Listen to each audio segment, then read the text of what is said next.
Crypto presents exciting new opportunities for the investment-minded, but it's also volatile and accelerating in complexity.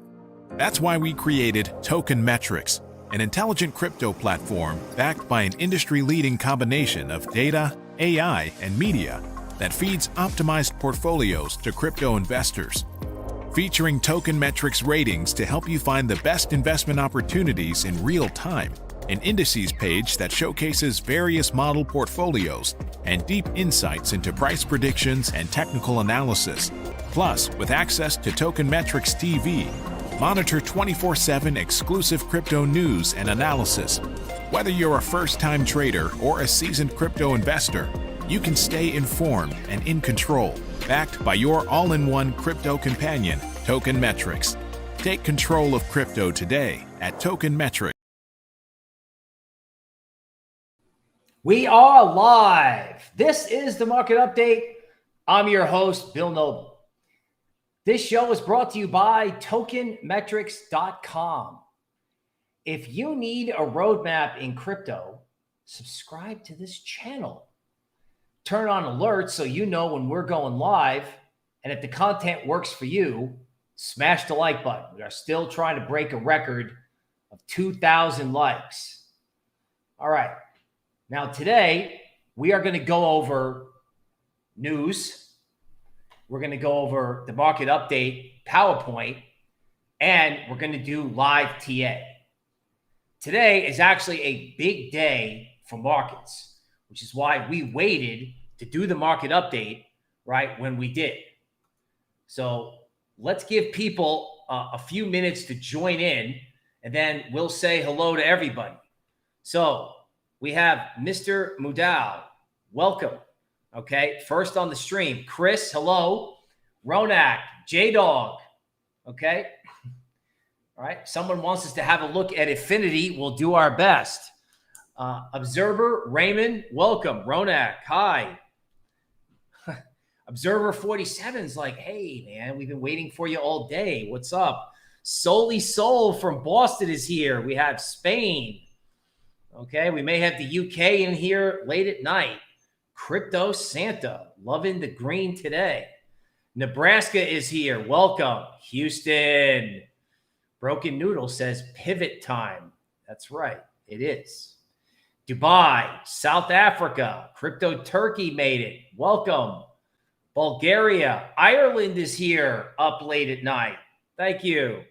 Philip with some sheepdog love. We appreciate that. All right. We appreciate that. Ashton, we appreciate you. The Australians are here. Good morning. Right. New Brunswick, Turkey. Right. Bridget says, hi, Bill.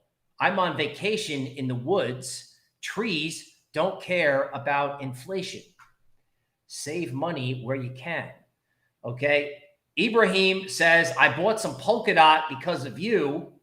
I appreciate that. I appreciate that, sir. And I hope that we can help everybody make money. Okay. Another person says, are we going to dump to zero? Okay. My theme is the market has to go much higher before it can go lower. The surprise is on the upside. Northern Ireland, Belfast, Florida. Don't Doomer says time to go all in. That's an interesting question. You should stay tuned. Okay, we have Leeds, England, right? Got kind of like an English look here going on as a backdrop, right? That is a salute to our friends in the UK. SKT Con, welcome. Slovakia, Michigan, East Tennessee. South Africa's here. Okay, somebody likes bullish me better than bearish me. Most people do. Most people do. But we try to give it to you on the market update the way it is. We tell it to you the way it is. So which market update is this? The one you can trust. Somebody wants to know when we're going lower at the end of September. Okay. So we have Idaho is here as well, along with our friends in Hamilton, Ontario. All right, people, let's jump into news. Okay. Nathan Church says, Bill, not sharing the screen, Noble. Okay, that is funny, not funny. You know what I'm saying? It does happen to the best of us. All right. Now, let's talk about the news you know about, and then we're going to talk about the news you don't know about, which is about the dollar and how the legacy foreign exchange market can work under certain circumstances. So CPI rose 8.5%, right? Everyone was afraid it was going to be over 9, right? What difference does it make? Honestly, the Fed's going to fire the bazooka in September. More on that later. A bag of apples at Walmart is $8. It'll be $8 today. It'll be $8 tomorrow. It doesn't matter what the CPI is. Now, what we did find, thanks to our researcher, right, was that this is how CPI is calculated. Okay, let me see if I can blow this up. So they used to calculate it differently back in the day. Okay, so rent is 32%, right? So in Austin, Texas, you know, CPI is not 8%. It's a lot higher than that. But what you'll notice is food is 14 and energy is 8.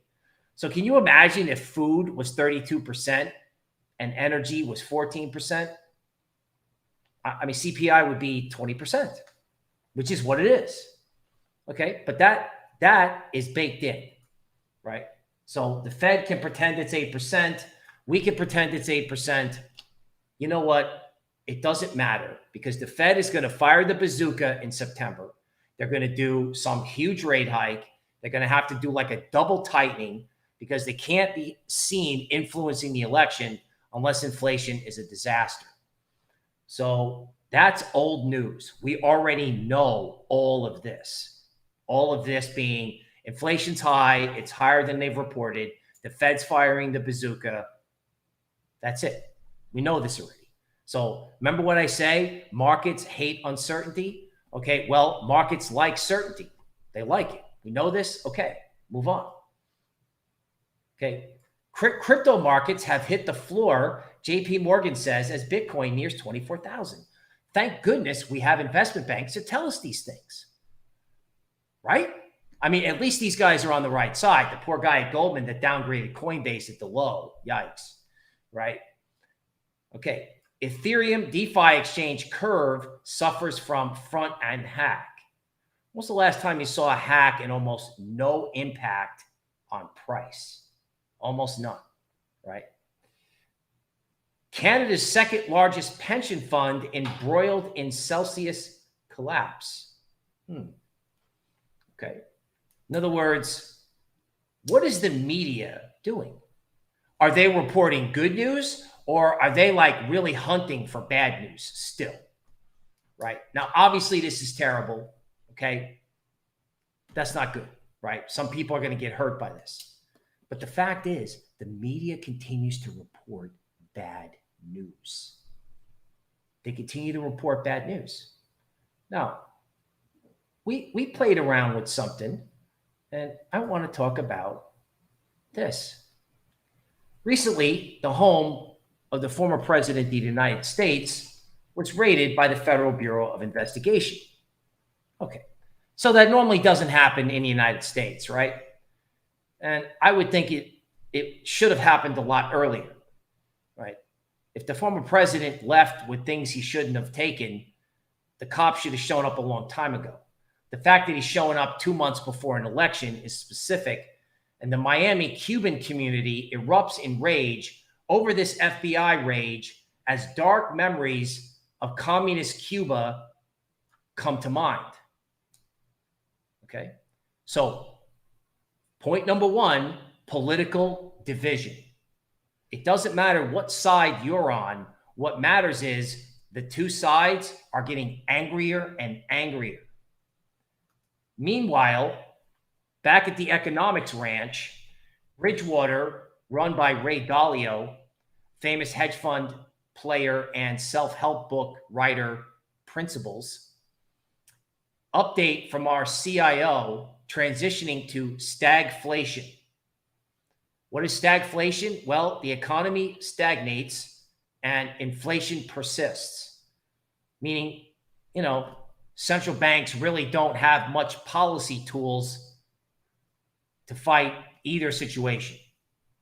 Now, in the past, in legacy markets, If you had an emerging market country with ridiculous political division bordering on instability and stagflation, what would happen to that country's currency?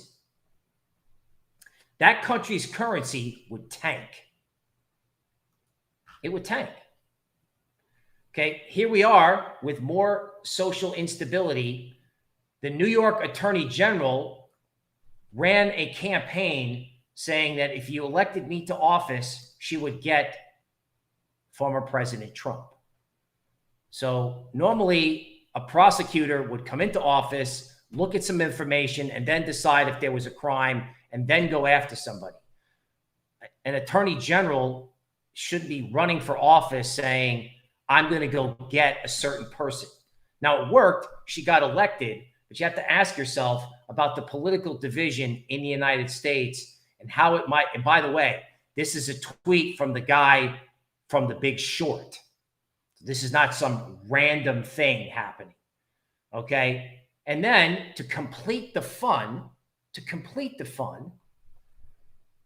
as a part of the Inflation Reduction Bill, the Internal Revenue Service is hiring special agents. Okay. As I understand it, that they're looking for up to 87,000 gentlemen or people, okay, who will work 50 hours per week. And these are gun carrying agents. Okay. Now, I'm not as alarmed by the fact that they're gun carrying agents, but the rumor about how many of these guys that they want to hire as a result of this bill is astounding. It's astounding, right? Governments are behaving badly and they're behaving aggressively. So when the United States begins to act like a third world country, okay, and I hear you on Mina, I'm writing that down. What happens to the currency of the United States? So if you listen to all that, this is the beginning of the end of the dollar index, at least for, say, the next 2 to 3 months. When you have social disorder, IRS agents with guns hired as a part of an inflation bill, and inflation being 20%. Normally in the foreign exchange market, that's where you trade politics and economics together.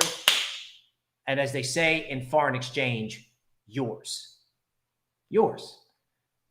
The dollar could go down. It could go down more than anyone thinks, and nobody seemingly is talking about it. Every time the dollar would go down when crypto was avalanching lower, everyone's like, oh, the top is, the top in the dollar is here. No, that wasn't the top in the dollar. The top in the dollar is now. As a reminder, Token Metrics has released an NFT grade because art and stocks are not correlated. So if there's stagflation, art may be a store of value if you can find the right art. Let our AI help you. There are 25% off coupon NFT 25 for any plan for the next 5 days.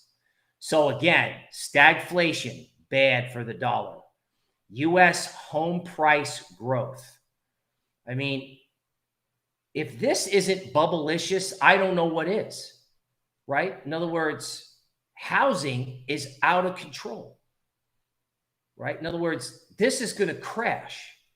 And when it crashes, it could take the dollar with it, right? You have a backwards government, overpriced housing, and stagflation.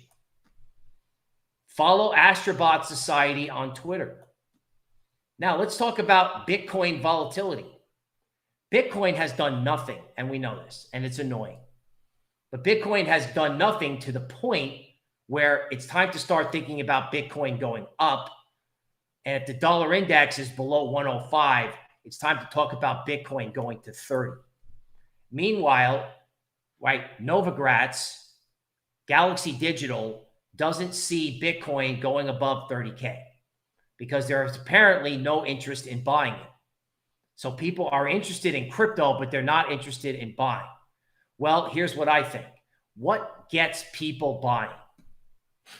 FOMO, right? Fear of missing out. So no one wants it at 24, but I'm sure they're going to love it at 34.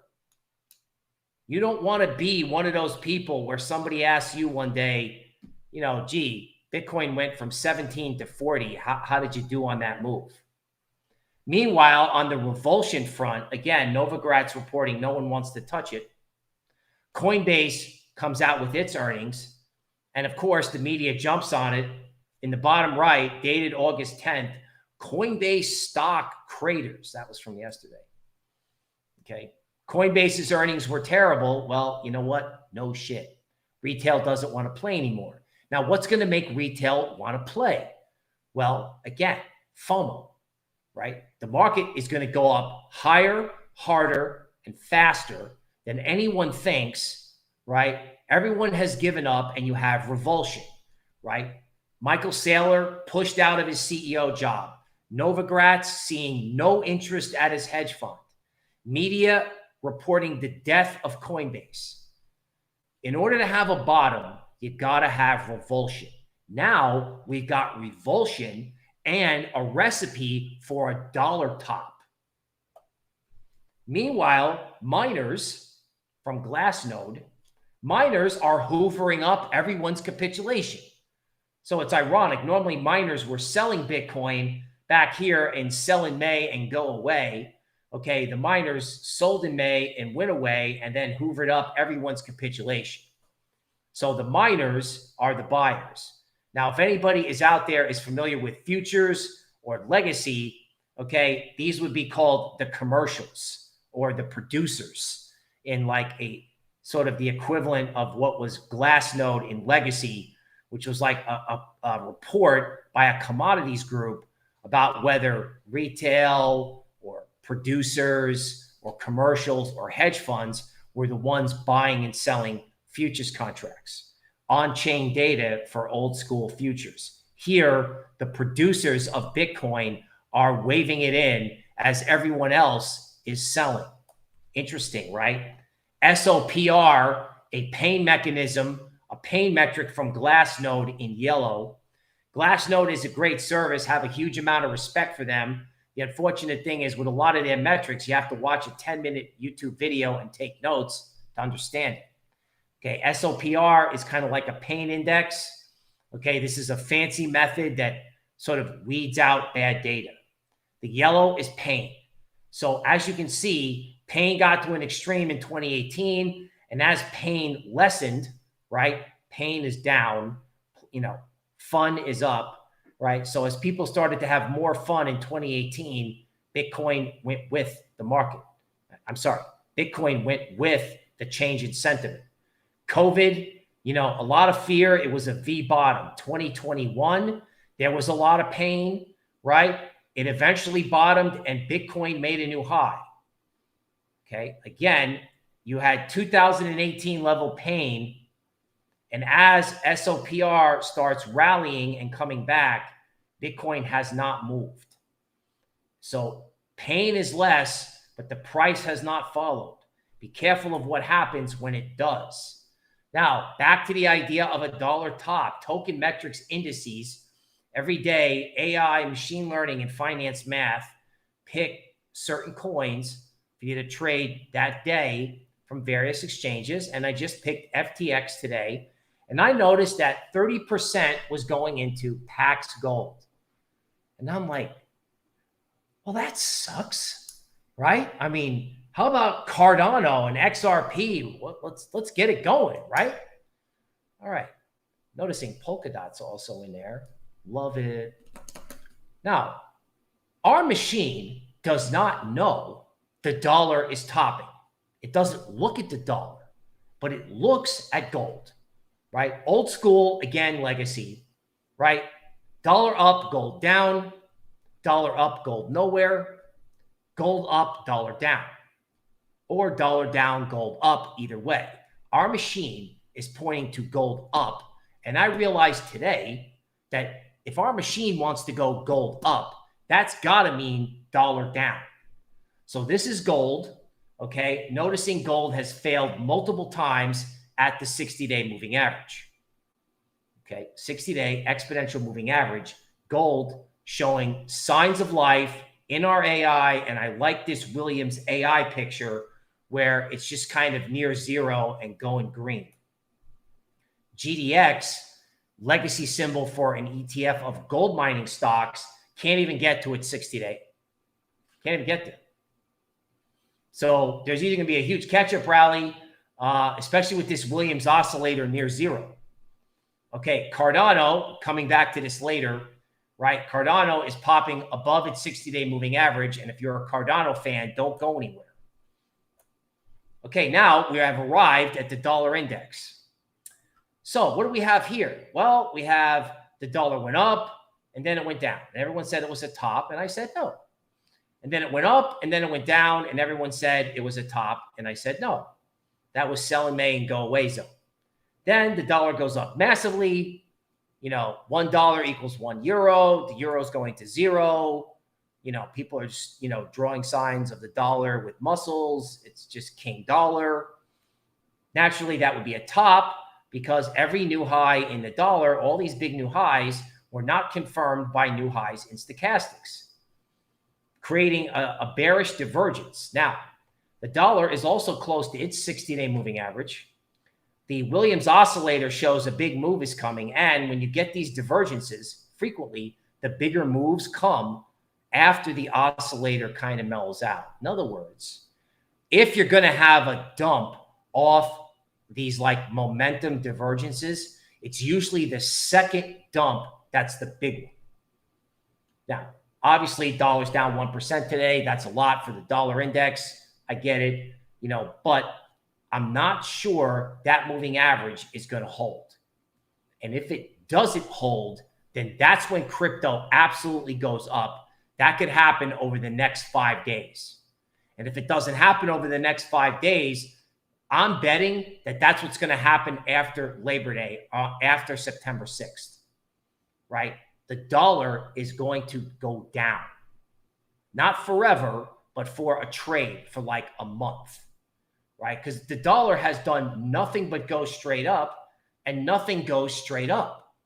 And if you've got all this nonsense in the United States, in other words, how much nonsense can the United States go through before it starts to affect the currency? Particularly if the Fed has got one more bazooka to fire and that's it, right? The increasing interest rates was what was holding up the dollar. Well, that's not happening. And we're acting like a banana republic. Now, you may be asking yourself, all right, so the dollar might go down. This is long bond futures. And the bond market may go up, meaning interest rates may stop rising. Okay, that could fuel a dollar down move. Okay, S&P futures, right? Stocks, everyone hates them. Everyone hates them. And they do nothing but go up. They said this was a bear flag, and it's not. They said this was a bear flag in Bitcoin. I don't understand. If there's not a bear flag in stocks, why would this be a bear flag in Bitcoin? Stocks are dependent on earnings. Stagflation is going to hurt stocks. Crypto doesn't have earnings. Crypto benefits as an alternative form of money as soon as the Fed, you know, stops going on the warpath. Right? Remember that giant bubble in housing? Yeah, the next Fed rate hike probably pops that bubble, sending bonds up and crypto up. Right? Crypto loves lower interest rates. Crypto loves it when the Fed comes off the warpath. Crypto loves it when the dollar goes down. Wait until you hear the Ethereum dollar angle. Don't go anywhere. Don't go anywhere. Bitcoin logarithmic growth curve. Everyone's given up on Bitcoin just like they did in 2015, right? Twice. 2018 for sure. COVID, everyone panicked. And now it's just this quiet resignation that Bitcoin and crypto are dead, or that this relief rally has run its course and you don't have to be long and nobody wants to pay 17 something for ETH. Well, think again. Please think again. If the dollar goes down, Bitcoin is coming back into this logarithmic band. That's a nice way of saying it's going above 30. So people love this Benjamin Cohen stuff, particularly since the Pi cycle bottom, which was here in 2018 and 2015.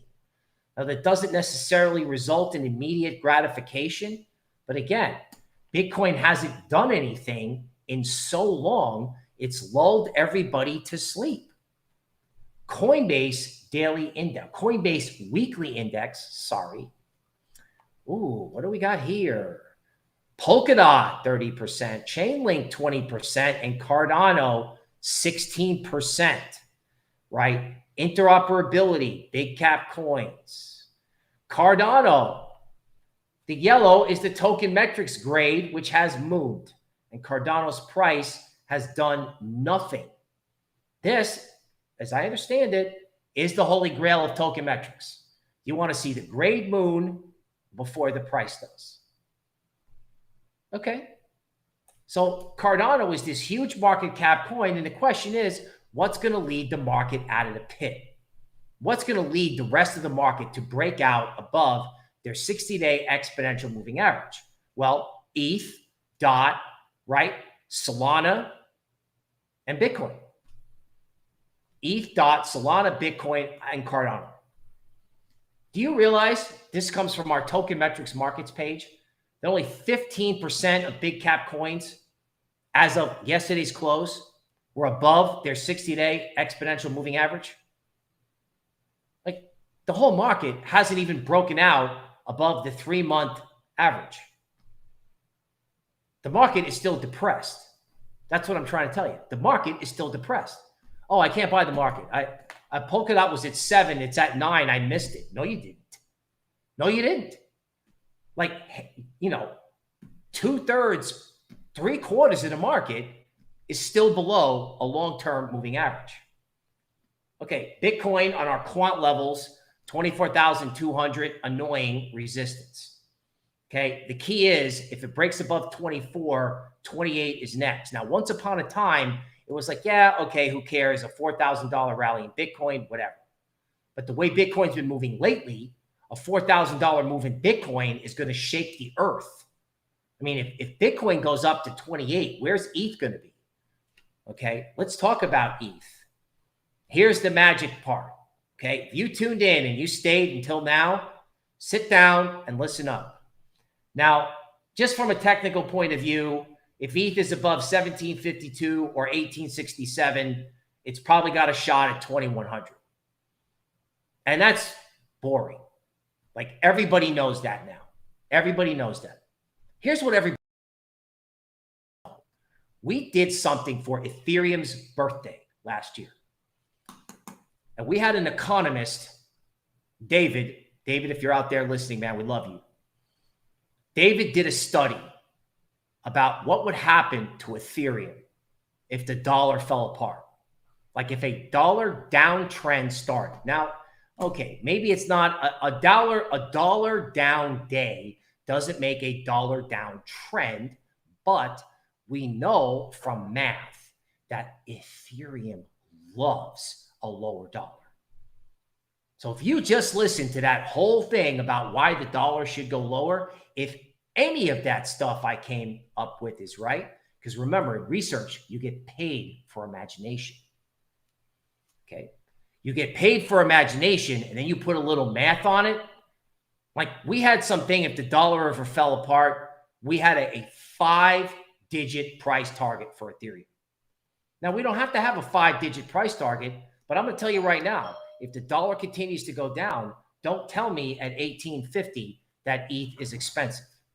Matter of fact, at 1850, not investment advice, but I think you should be taking a serious look at ETH-based artwork. Because, you know, you don't want to pay for ETH-based artwork when it's at 3,500. You want to do that now, right? So, Tornado Cash. So let's talk about privacy, right? When you have a privacy coin like Tornado Cash fall apart, okay, Uncle Sam is going after these guys. My understanding is that people have sent celebrities with public ETH addresses a little bit of Tornado Cash to be malicious and get them in trouble with the government. So that's really interesting, don't you think? So Tornado Cash's problem is somebody else's benefit. somebody else will benefit from Tornado Cash's demise. Why? Because Tornado Cash is going to bring to light the privacy narrative. Everyone's like, what's the coin for the next cycle? The coin for the next cycle is privacy. Now, I'm a Zcash maximalist, and I'm proud of it. So, I am personally going to buy Zcash from $70 down to 7 cents. Okay? Because no one is going to want to look in your wallet. Gun-carrying IRS agents, right? One of which is in my house with a radio. Just kidding. Okay? Gun-carrying agents, okay, they're going to look in your wallet. If they can kick in Donald Trump's door, they can kick in yours. You don't have to like him at all, right? But the anti-inflation bill means hiring more and more agents. We can't staff our armed forces, right? The armed forces says we can't find enough in-shape teenagers, but we can hire thousands of tax agents. Privacy is not for pirates. Now, they're after Tornado Cash, but there's going to be a narrative. So Zcash, $71 is support and 82 is resistance. Zcash is underperforming today, but if Zcash is above 71, I'm thinking 100. Because if ETH can go up higher than anyone thinks, privacy is going to go up higher than anyone thinks. Now, they're taking shots at different privacy coins on different day. Tornado Cash took a bullet for everybody else. I don't know if bad guys are using Tornado Cash. I'm assuming that they're right about that. It doesn't matter if they are or not. Privacy will not be for pirates next time. You will have layer 1 functionality, right?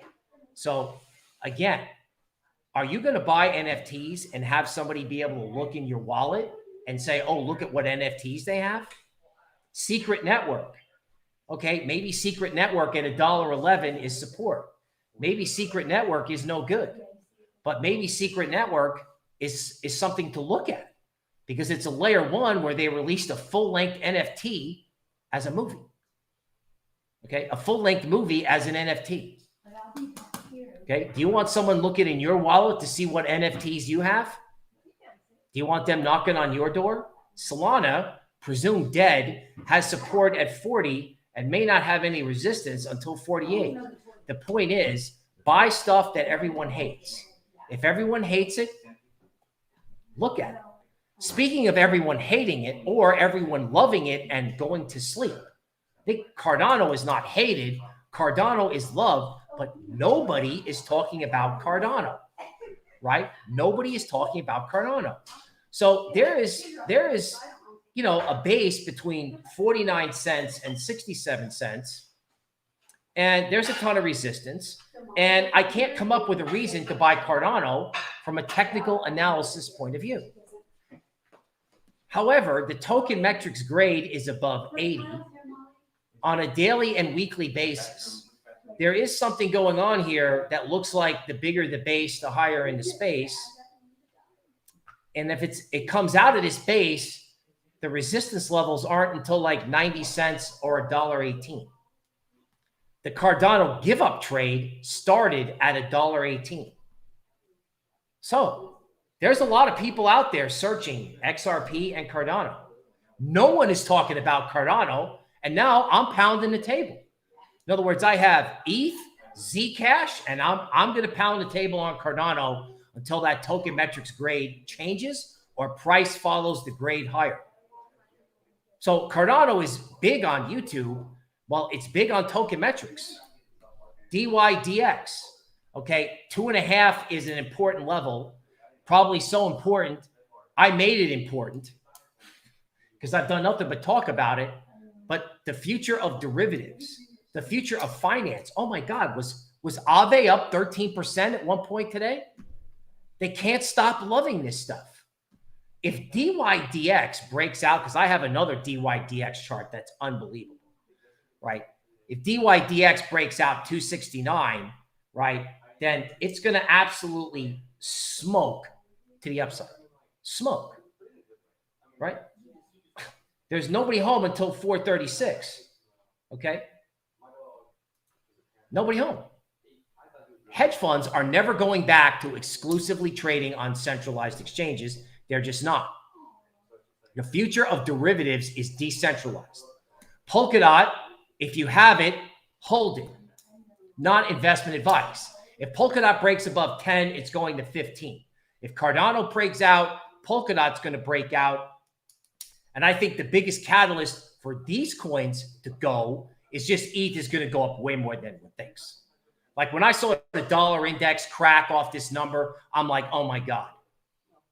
You know, I thought Bitcoin was going a lot lower because I thought I thought their capital was going to get dumped on the market. So it's a little harder for me to go Ethereum 4,000 or Ethereum 3,500. I drew it today in our premium webinar, and it wasn't ridiculous. Really, trust me. It was not ridiculous. I was operating off the distance between ETH and its 60-day exponential moving average. Right now, ETH is about 17% above it. And let's just say it's been way higher than that before. So if ETH wants to go on a move, it can go to 3,500. So all these people who are like, oh, ETH is up 7%. I can't buy it. I missed it. No. Kusama, 59, 90 above that. The game on token metrics is to go to these AI support levels for coins you care about and try to find something that has a lot of distance between where it is now and the next resistance. Or you want to find something that's near resistance, but if it breaks through that, again, the next one is way higher. Okay, Casper, a lot of people asking about this in our premium webinar. Casper is sitting on its 60-day exponential moving average. Will this go up? I don't know. Should this go up? I don't know. What I do know is in September, there will be surprises. Something will lead the market that you're not expecting. XCH, one of the things that you want to look for, this is more of a technical analysis teach-in moment. Okay, XCH, right? XCH is sitting on top of its exponential 60-day moving average. Sorry. This is called bird on a wire getting ready to fly. Now, this is a big example, right? Now, the market can go a lot higher because the bird sits on a wire and then it takes off and flies. Okay? So I don't know if XCH is going to go up, but when you look at your coin, you want to see the thing. The optimal bullish scenario is something that goes above a moving average and sits there. Political division in the United States, a presumed problem, okay, for the fall. Now, I think it's a presumed problem for right now. For right now, right? Political division in the United States is bearish for the dollar. The worse the division gets, the more it can weigh on the dollar, particularly if stagflation becomes obvious. It was true that the Republicans were going to run away with the November election, and thanks to social and healthcare issues for women, that has changed, right? So people are getting mad. This is divisive, and if you have political division, right, political opponents being arrested by the police before an election and stagflation, it's dollar lower.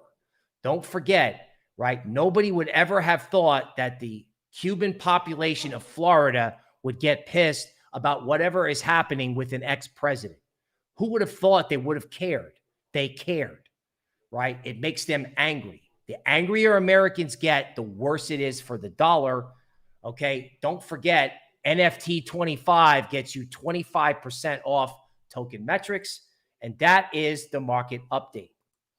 All right, so sorry about the background noise.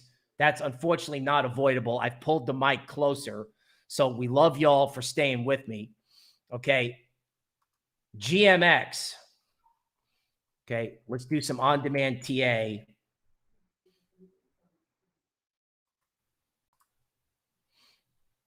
And I will be sure to share the screen.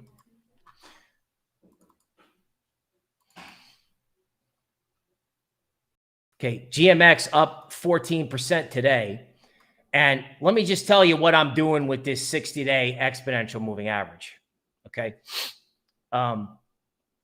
I'm leaving it and I'm drawing it on intraday charts. Our quant group came up with this, and they came up with a 60 period average. So it's either 60 days, 64-hour periods. I'm leaving this moving average up. So if you're looking to chart some hot small coin, right, it breaks down below it and then it comes back above it. Okay, just follow the 60-day. Okay, John wants to know what I think of sushi. Well, I think sushi broke my heart in a million pieces, right?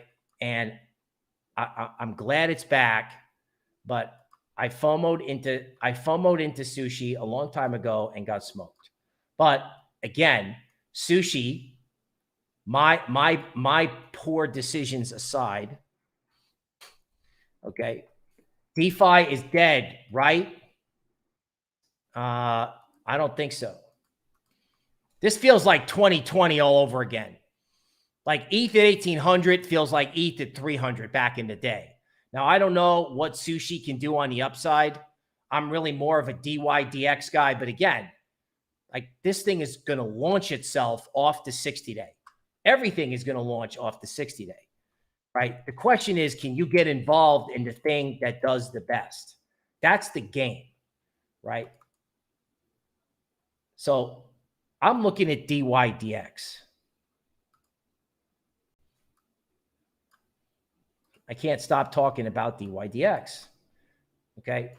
I think this is a complex head and shoulders bottom with an upward sloping neckline, which doesn't get any crazier than that, to be honest. So this is why I'm saying if DYDX ever broke out, I mean, this was a $14 coin. It was a $14 coin. Okay. It's above the 60-day. The give up trade started at like 3.5. I mean, again, what do you want to own? What is on top of its 60-day? Somebody wants me to check compound, and I know we have to do Mina.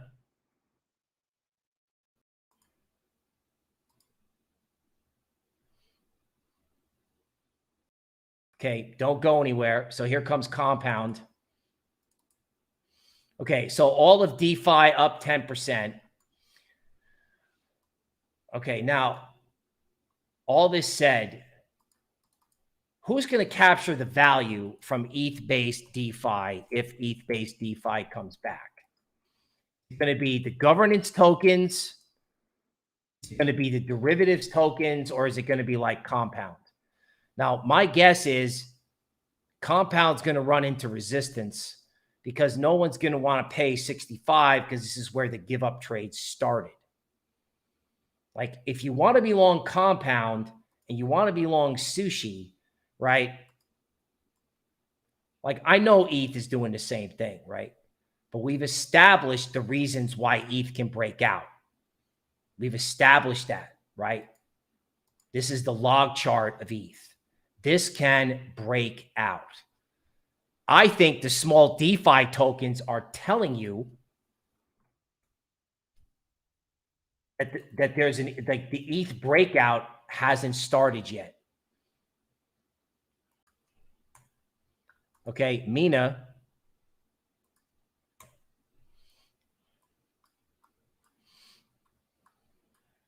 Okay, where is it in relationship to its 60-day, right? And sometimes you guys like to see me do this live. I think this is a good candidate for the fib speed resistance fan because there's a very clear top and a very clear bottom. So Mina, as is the case in many coins, is sitting right at a key level at 0.959. So if Mina breaks out above this level, the next level is $1.31. I think when it comes to Mina, you have to ask yourself an important question.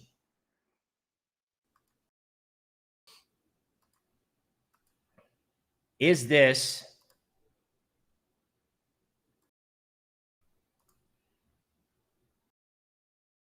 some sort of rounding bottom, like a saucer bottom? So it's like the teacup without the handle, or it's the curvature version of the bigger the base, the higher in the space. Okay. So we have somebody coming in for XDC. Okay. Okay. So when we last drew XDC, right, we were looking at 0.031 and it's taking that out. So this can go to 0.038. Now, if we do a redraw on the fib extension levels, right, probably the mother of all levels in this is 0.034.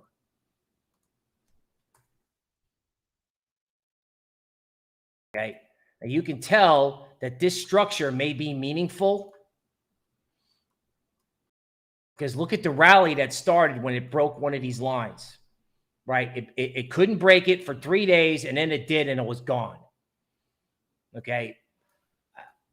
Over the next 5 to 7 days, I'm inclined to go with the Mo. I'm not inclined to buy the top like August 15th. So if you have a small coin and it's moving, go with it. Okay. I think you can go with it, take profits, and come back in September, not investment advice.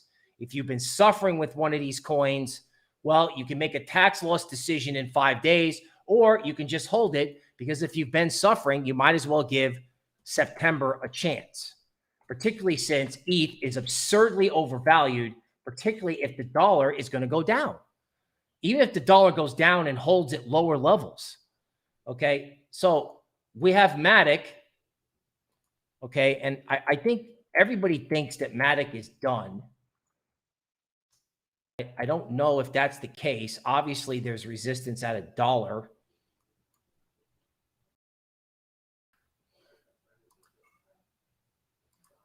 Okay. So the Pi cycle bottom triggered something big. The 60-week moving average is at $1.07. Now, my guess is that Matic was some kind of leading indicator of how the market can move once it gets going. That's all. Now, if you owned it, would I keep it? Is it showing signs that it's going to go down? No. Right? Matter of fact, something shocking could happen, right? Particularly since Matic is doing some sort of like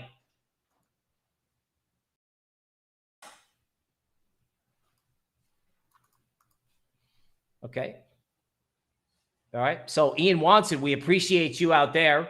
Let us know if you need any help, right? Matic is going sideways. Now, somebody said BNB is going to 380. That's possible. Okay. Like BNB has been in all of our indices for a while. Okay. So BNB has a lot of resistance at 330. If that doesn't stop BNB, then you can start making up what does. The give up trade started at 440. I mean, I would respect the resistance. I would respect the resistance at 330, but if it goes through that, it's on. It's on. Okay. Somebody was asking about near. Okay. I think the best way to look at near might be to do it on token metrics. So let's switch over to token metrics for that.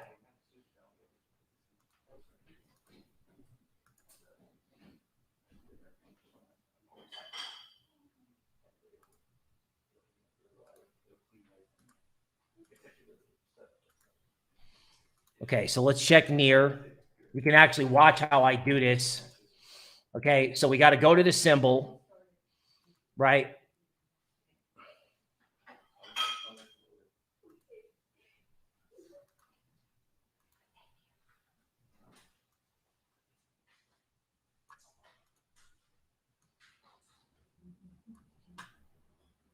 Okay, then we got to go to the support and resistance. Okay, and then we got to find the max history, right? As you can see, you have to be motivated to do this. So the next level in near is 637. Okay, but you know, near was choppy on the way down. I'm sorry, was sharp on the way down, but choppy on the way up. But when you look at this, Near can move $1 at a time. So if near's above 544, 637 next. Above 637, 755 next. I think people are buying near because they're worried about an ETH 2.0 problem. That's fine. I know there's a lot of cool derivative stuff being built on ETH. On near, I met him at consensus. Okay. Personally, people are way more worried about what happens if the merge goes wrong and way not worried enough about what happens if it goes right. I did a TikTok at Token Metrics on TikTok. Okay. And then we did a YouTube short on Token Metrics clips. And I basically said, you know, there was an emoji for people sweating and a cowboy hat emoji. Okay. I'm over the age of 35, so I'm not an emoji guy, but I'm learning. And I basically said what I said just now. Everyone's worried about the merge going wrong, and everybody should be worried about what happens if it goes right. And you know what? No one liked the post. And I'm like, fascinating. I know a big hedge fund guy that has this ETH chart where he thinks ETH is going much, much higher because of seasonal factors. He published that on Twitter. How many people liked it? 2. At least I got like 20 views on my TikTok, this poor guy. I don't think anybody believes how high ETH can go. Matter of fact, I can tell ETH is only up 7% today. ETH should be up 20% today, honestly. And you may wake up tomorrow morning when everybody goes, when London, okay, anybody out there from London, when Japan and London, okay, wake up and go, you know what? The dollar's getting hammered. Let's buy some ETH. Right? And somebody is hoovering up all the Bitcoin. Someone's selling Mt. Gox. I don't know. You imagine what happens to this market if Ray Dalio comes out and goes, you know, the dollar sucks and I want some Bitcoin. Just saying. Just saying. All right. Okay, so let's stop sharing the screen. Aiken has a question. What's the difference between an altcoin rally in a bear market and what's an altcoin rally in a bull market? What an excellent question. Seriously. Okay, an altcoin rally in a bull market is driven by pure liquidity and FOMO and a narrative. Like DeFi is here, like the metaverse is here, like NFTs are here, right? The next hot thing, everything is 10xing. You're missing out. Your neighbor's getting rich and you're not. An altcoin rally is driven by frenzied emotion, right? There is a value proposition, but the liquidity in the system, right, and the emotion is what drives it. That's why altcoins go up and they go down 90%. Now, an altcoin rally in a bull market, okay, an altcoin rally in a bear market occurs after everyone has kind of gotten themselves all sold out. Remember what I said back in the Celsius days where once the forced selling is over, all the sellers are gone. And then when the buyers come in, who's there to sell? Nobody. So it kind of levitates higher. So a bull market altcoin rally is driven by liquidity. An altcoin rally in a bear market is driven by lack of liquidity, lack of selling. Everyone's already puked it out. And if it's high quality, guess what? There's no seller. There's no seller in NEAR. Solana got hacked. There was no seller. There's definitely no seller in ETH. How can there be? They're going to do the equivalent of 3 Bitcoin halvings. There's no seller. Now, there's a seller in Bitcoin. I don't know who it is, but it could be Michael Saylor, Mt. Gox. Who cares? Someone's absorbing the supply. Theta. Okay. Theta makes a box consolidation formation, breaks above the 60-day, and they just keep building the base and building the base and building the base. Theta was an original version of Web3. It's holding, like, you see this former ceiling? The former top of the range, the top of the range is now the bottom of the range. Twitter guys call this a support resistance flip. Okay. Somebody in the thing says Bitcoin is kind of pumping. Let's see. Yeah, man, it's got a pump to it. 1850 in ETH. You know, if we go back to token metrics, what was I talking about? 1856, right? You got to have that token metrics subscription handy because it's real nice to be able to go back and reference it as this thing is moving. Okay. All right. So Gala's token supply, it's not great. Okay. I've heard people talk about, you know, we had some guys talk about Gala being fundamentally, you know, pricey, maybe. But, you know, then there's Wendy O, who I met at NFT LA with, you know, a lot more Twitter followers than me. You know, her and the other YouTube influencers, oh my God, they love this thing. They absolutely love it. Now, here's what I can tell you about this, because I don't know whether it's expensive or not. And I suspect, you know, YouTubers, no matter how smart or popular they are, and actually I think Wendy O is a lot smarter than anyone gives her credit for. I interviewed her. She's smart. Okay.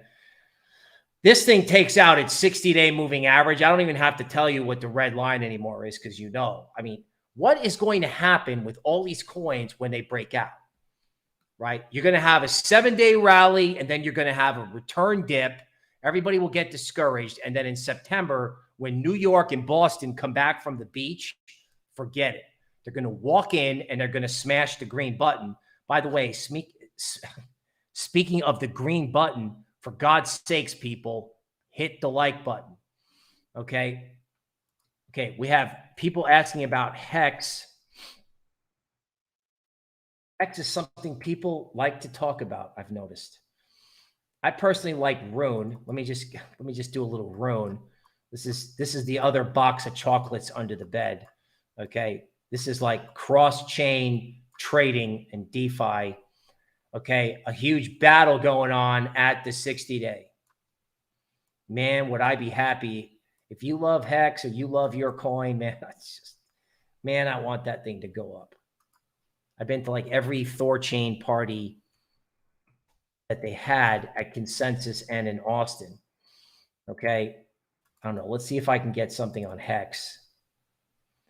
Okay. So again, you know, I think at this point, I'm making the point that if you know where the 60-day moving average is, you can do something, right? Then I think you also have to go, frankly, to token metrics, trying to get through a stream without not sharing the screen. Trying to give you guys some love because I know you listened to a little background noise today. We're sorry about that. Thank you for staying with me. Okay, let's try to get Hex on token metrics. Believe it or not, Hex was a big driver of our indices back in the day, right? Owning Hex paid off from a momentum point of view. You know, love it or hate it. You know, I interviewed the guy that ran Hex along with Ian Bellina, right? And I was like, wow. I mean, this guy definitely has style to the point where I don't know if I was interviewing a medieval character or somebody trying to act like a biblical figure. Let's put it that way, right? The dude knew how to be controversial and scary. I don't think there's any resistance in Hex until 6 cents because, you know, the token metrics work says 5 cents held. I know it's probably fractionalized a little more than that. There it is, right? So Hex has got room. It's got room. Okay, let's go back to the stream and see who else we got here. Okay, Cosmos. And we got a lot of people coming in for on-demand TA.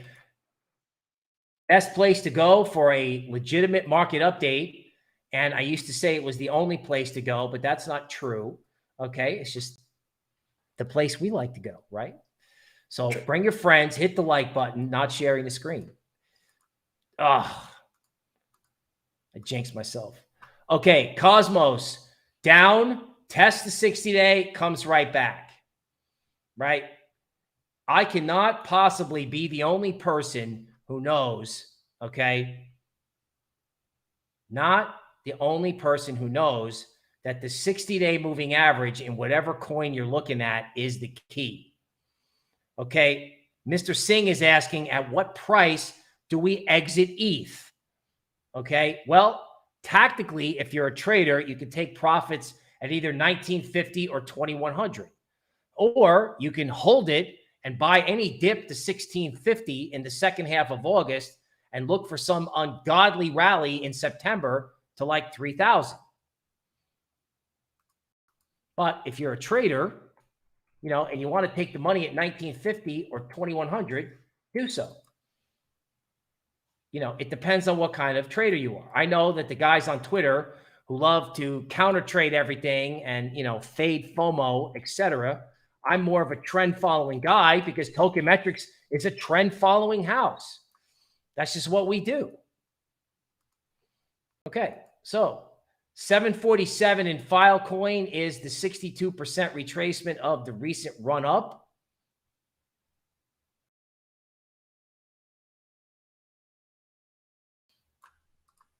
Okay, so far it shows no interest in wanting to go down there.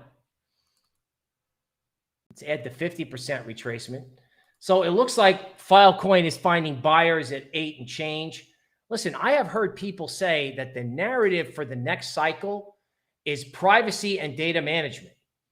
So if Filecoin is somehow involved in data management, something made it go from 5 to 11. So if that thing or that catalyst is back, I mean, originally, I think, look at this, you know, that there's like the bowling ball falling out of a window thing. Now we're going to draw something way different, right? We're going to go into Filecoin and we're going to draw this like fib speed resistance fan. Okay. So if you expand this out, you know, if Filecoin takes out $9, upside is 12. Okay.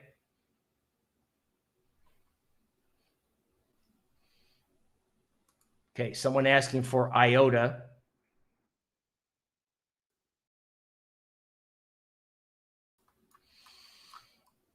Okay, people, you know, that little dial, I'm actually going to bring the page back up. So IOTA burst through the 60-day, comes back yesterday, retests it, turns back above it today.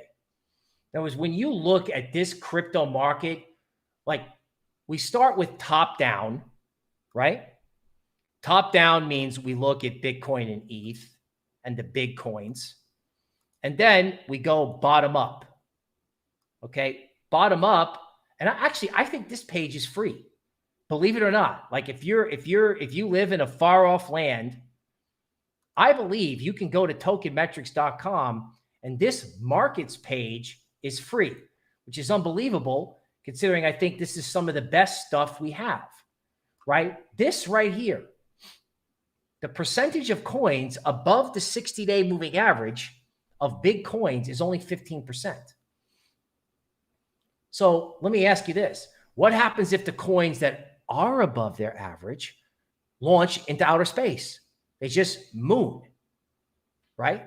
Moon it all. And then those coins that moon, the 15% of the coins that are above their average, take the other 85% with them. Somebody was asking, what's the difference between an altcoin rally in a bull market or a bear market? This is it right here, right? In a bull market, everything is just, you know, it's like 3Xing, right? In a bear market, no one believes the rally. And by the time everyone does believe the rally, that's when you should be A, out, and B, short. Seriously. That's the difference. This is what they joke about it. They call it a hated rally. In other words, they say, well, no one believes it. Everyone hates the rally. And they do hate the rally because no one wants to pay $1,800 for ETH. No one. Okay. Well, no one wants to pay 1,800 for ETH. So how about we take it up to, let's see, share the screen. I don't know. How about we take it up to 1,900? How about we take it up until you like it? How about that? Let's do it, right? Let's take it up until you like it. It's called a hated rally, right? It's very contrarian. People talk about Max Payne and stuff like that. I don't really like doing that, right? Even though that is kind of the way markets work. Markets do what hurts the most people. And what hurts the most people is that everybody falls asleep, right? When the dollar smokes to the, when the dollar gets destroyed. Okay, there's the 60-day moving average in the dollar at 105. Now, they hit it. They ran some stops. They do that. It comes back. We'll see. We'll see. Not sharing screen. You know what? If they want to take it up, take it up. Not sharing screen. Right? Am I sharing the screen? No, not yet. Okay. There's the dollar index, right? 105.11 is the 60-day exponential moving average. They took it down there. They ran the stops. They brought it back. What happens at this moving average determines what happens to ETH. Right here, everybody thought the dollar index was a top. It was, the dollar index was done, and it wasn't. This feels like it's cracking. Okay. I'll tell you what else might be cracking. I have not looked at oil. Okay. So here's oil. This is another thing that killed crypto. Remember the thing I said about dollar down, Ethereum up? The same guy had math that said oil up, Bitcoin down. Okay. Oil, this is Brent in Europe. Oil's got resistance right here at 97. Now, it's not an earth-shattering number, but if oil has resistance at 97, also keep in mind oil broke down, retested the 60-day, and then got slammed. If oil finds resistance at 97, oil may be headed for its October high around 85. Now, again, you don't need a huge move down in the dollar index. You just need it to go down and stay down, or God forbid. I mean, can you imagine where crypto is if the dollar index printed 99? Remember the hysterics when it went above 100? All you need is a little down move. A little down move. Okay, Tony is making money thanks to me and Token Metrics. We appreciate that. And for all our customers out there and all of our listeners, we appreciate your business. We appreciate your viewership. A lot of YouTubers make fun of their viewers. I've seen Twitter guys do this. Hey, I'm a professional shit poster. Okay. We're not doing that. We don't do that. We don't. Okay. I'm not sure if this is correct for Star Atlas. Okay. But follow whatever it is near the 60-day moving average. Right? It's not there yet. The 60-day moving average is at 0.08. Now, I know it's late in the stream to be playing the share the screen game, which I'm so good at.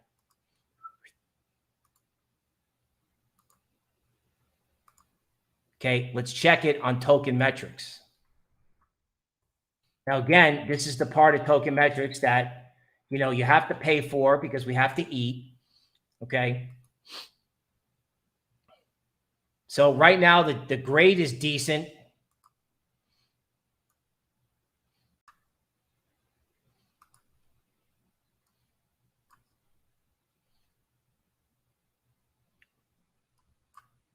Okay, let's see what we got.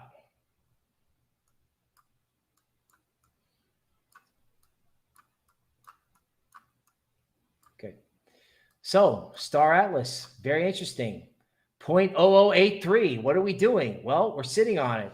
Just like a bird on a wire getting ready to fly. How about we go to 1 cent? There's nobody home. Nobody. Right? In terms of resistance. Let's look at the summary page. The grade is at 65. Okay. So I think if this grade ever popped to 80, I don't know, man. If I was hodling this, I'd leave it. That's just me. Okay. Routine Cheese says, what noise? There definitely was noise. Pretty much as the noise was abating, I figured out how to pull the mic closer to drown out the noise. Okay, Dubmate wants to know about perp. Oh, perp and sushi. I died on that hill. I died. Like, Tom Hanks needs to come make a movie about me and perp. Swear to God.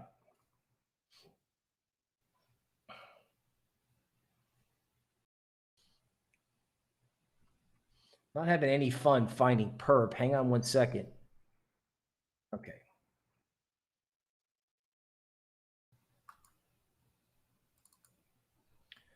Okay, now perp. So, Share screen. the best reason to be bullish perp is that I can't be bullish perp. Okay? I could be, right? I'm sticking with DYDX, but again, would you look at this? Like, I know they have a new, like, they've revamped their tokenomics to have something called VPerp, which seems to be a little bit past me in terms of understanding it. This whole idea of decentralized derivatives, it's just not going away. It's just a question of who's going to win, right? Now, okay, if you want to play the lottery, in other words, one thing I've noticed about perp in the past is that when perp shoots up, everyone sells. It's probably like stakers or people who have been earning rewards. Perp keeps promising people they're going to pay rewards in USDC, and they kept paying rewards in perp, and that's probably what led to it getting crushed, was that everybody just panic sold their rewards. But the simple fact of the matter is perp broke through the 60-day moving average, right, and is holding it. Is it mooning? No. Okay. But ETH is up 8% and ETH should be up 18%. So how much room does perp have? Perp has to $1.75. Or let's backtrack it, right? If DYDX breaks about above 2.5 or 2.7 and goes to 4.5, where does that put perp? I'm guessing a lot higher than $1.75. So I'm in the naughty corner on perp, right? Because I liked it and then it vanished. But that doesn't mean decentralized derivatives is done. You know, Dubmate says, yeah, I got pretty wrecked. Yeah, man, I know. Right? I know. Okay. I know. Okay. Somebody's asking about H-bar, and then I got to wrap this up.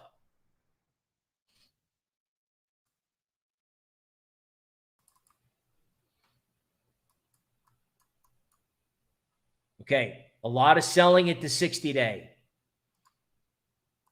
60-day exponential moving average on TradingView, support and resistance levels, quant AI on token metrics. I think if H-bar takes out 78, a lot of these smaller altcoins, what they need is they need like 2 big days in a row in ETH. Like ETH will go up 12% and then it'll sit. I actually like the fact, believe it or not, that ETH is only up 8% today. I like it.